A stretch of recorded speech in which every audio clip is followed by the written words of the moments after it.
नमस्कार दोस्तों, मैं बहुत बहुत स्वागत करता हूं आप सभी का एक बार फिर आपके अपने ही YouTube चैनल पासपोर्ट हेल्पलाइन पे, जहां पे आपको पासपोर्ट एप्लीकेशन, पुलिस वेरिफिकेशन के साथ साथ पासपोर्ट बनवाने संबंधित बहुत सारी जानकारियां दी जाती हैं, जिससे आपको आने वाले समय में जब आप एक नए पासपोर्ट के लिए अप्लाई करने जाएंगे तो आपको किसी तरीके का कोई भी दिक्कत का सामना करना नहीं पड़ेगा। और दोस्तों, आज के इस वीडियो में एक बहुत ही कॉमन टॉपिक के बारे में बात करने वाले हैं, इस कन्फ्यूज़न के बारे में जिसको लेकर लोग काफ़ी ज़्यादा परेशान रहते हैं और उस बात का जो है उस सवाल का जवाब ढूंढने की कोशिश करते हैं और इसको लेकर बहुत ज़्यादा कंफ्यूजन का माहौल रहता है। स्पेशली गाइस, जब भी कोई नया बंदा जो है अपने फ्रेश और नए पासपोर्ट के लिए अप्लाई करता है और जब फाइनली जब सारा जो कुछ प्रोसेस होता है, अपॉइंटमेंट होने के बाद, पुलिस वेरिफिकेशन के बाद, फाइनली जब वो अपना स्टेटस ट्रैक करता है ऑनलाइन पासपोर्ट सेवा केंद्र के वेबसाइट पे, तो वहाँ पे एक पर्टिकुलर लाइन दिखाई देती है। उस लाइन को पढ़ने के बाद लोग काफ़ी ज़्यादा परेशान हो जाते हैं और वो ये सोचने लगते हैं, यार कहीं मेरे एप्लीकेशन में कुछ इशू तो नहीं आ गया, कहीं मेरा जो है पुलिस वेरिफिकेशन फेल तो नहीं हो गया, कहीं कुछ डॉक्यूमेंटेशन में कुछ कमी तो नहीं रह गई। ओवरऑल जो है उनके मन में बहुत तरह के सवाल चलने लगते हैं और वो उन सवालों का जवाब चाहते हैं। सो गाइज, आज के इस वीडियो में आपका पूरा कन्फ्यूज़न दूर हो जाएगा कि अगर आपका जो ऑनलाइन स्टेटस है, अगर वो ये दिखाता है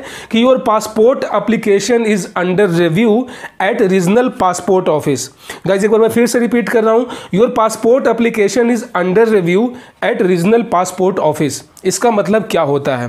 तो गाइज, इस सवाल का जो जवाब है वो इसी सवाल में ही छुपा हुआ है। जैसे कि नाम में ही आपको दिख रहा है, your passport application is under review eight regional passport office, जो कि पासपोर्ट बनवाने का जो सबसे बड़ा एजेंसी होता है, जो सब जहाँ पे आपकी फाइनली सारा फाइल जो है वहाँ पे जाता है और जहाँ पे आपका जो सबसे लास्ट स्टेज जो होता है पासपोर्ट प्रिंटिंग का जो प्रोसेस होता है, वो तभी होता है जब आपकी जो सारी फाइल होती है, डॉक्यूमेंटेशन प्लस आपका क्लियर पुलिस वेरिफिकेशन का रिपोर्ट, जब वहाँ पे दोनों चीज़ें पहुँच जाती हैं रीजनल पासपोर्ट ऑफिस पे, तो जो है आपका पासपोर्ट जो है अगला स्टेज होता है पासपोर्ट प्रिंटिंग के लिए चला जाता है। सो गाइस, अब बात आती है कि आखिर ये जो है ये लाइन क्यों दिखाई देता है। तो दोस्तों, यहाँ पे आपको ये समझना चाहिए कि पासपोर्ट बनवाने का जो तरीका होता है वो तो सेम ही है, लेकिन उसके दो अलग अलग दिशाएं होती हैं। पहला कि आपका जो आप जहाँ पे आप पासपोर्ट सेवा केंद्र पे या फिर इंडिया पोस्ट पासपोर्ट केंद्र पे आप जहाँ पे जाते हैं, अपना जो आपका ऑनलाइन अपॉइंटमेंट होता है वहाँ पे, जहाँ पे आपके फिंगरप्रिंट्स लिए जाते हैं, आपके डॉक्यूमेंट्स वगैरह को स्कैन किए जाते हैं,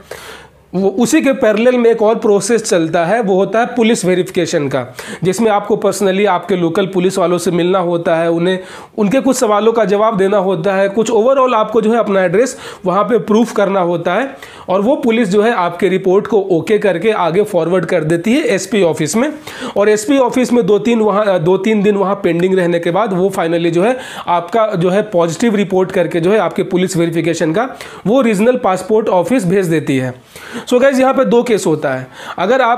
आपका जो एड्रेस है वो किसी गांव का है या बहुत ही पिछड़े जगह से आप आते हैं और आपने जो है पासपोर्ट सेवा केंद्र की जगह अगर आपने इंडिया पोस्ट पासपोर्ट सेवा केंद्र, जो कि डाकघर वाला जो नया इनिशिएटिव लिया गया है, जहाँ पे आप गांव में अपॉइंटमेंट होता है आपके हर ज़िले में, अगर आपने वहाँ पे करवाया था तो वहाँ से आपकी डॉक्यूमेंट के जो फाइल हैं वो रीजनल पासपोर्ट ऑफिस आने में टाइम लगता है,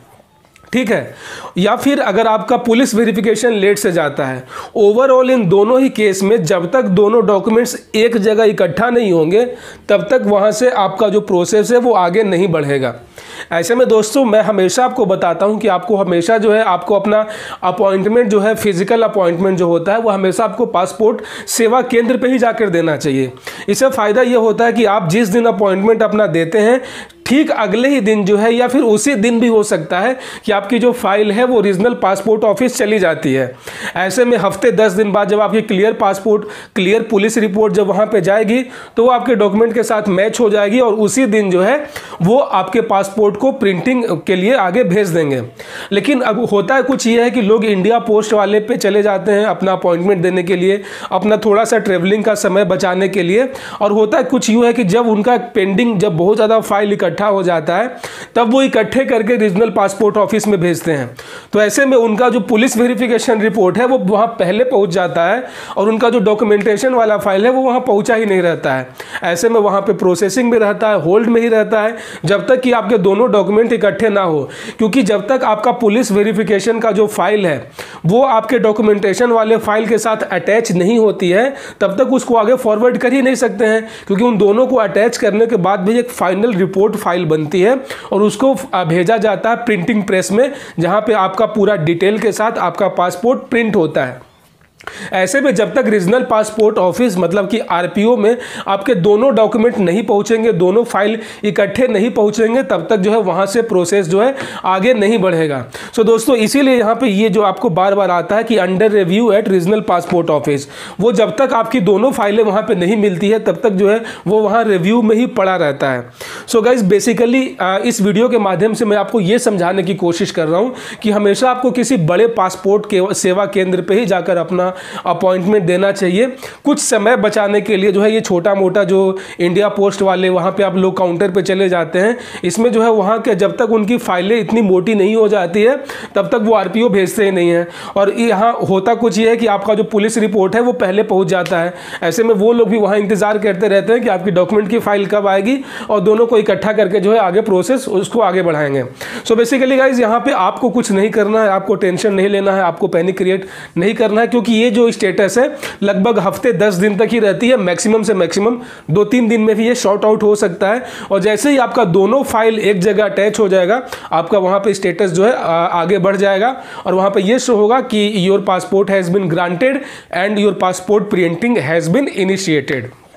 सो दोस्तों अगर आपके मन में कोई और सवाल है, कोई और कन्फ्यूज़न है या फिर किसी तरीके का कोई और भी डाउट है तो बेशक मेरा कमेंट बॉक्स खुला हुआ है। मुझे बहुत खुशी होगी आप सभी के सवालों का जवाब देने में। दोस्तों मिलते हैं फिर किसी और वीडियो में, तब तक अपना बहुत सारा ख्याल रखें। जय हिंद।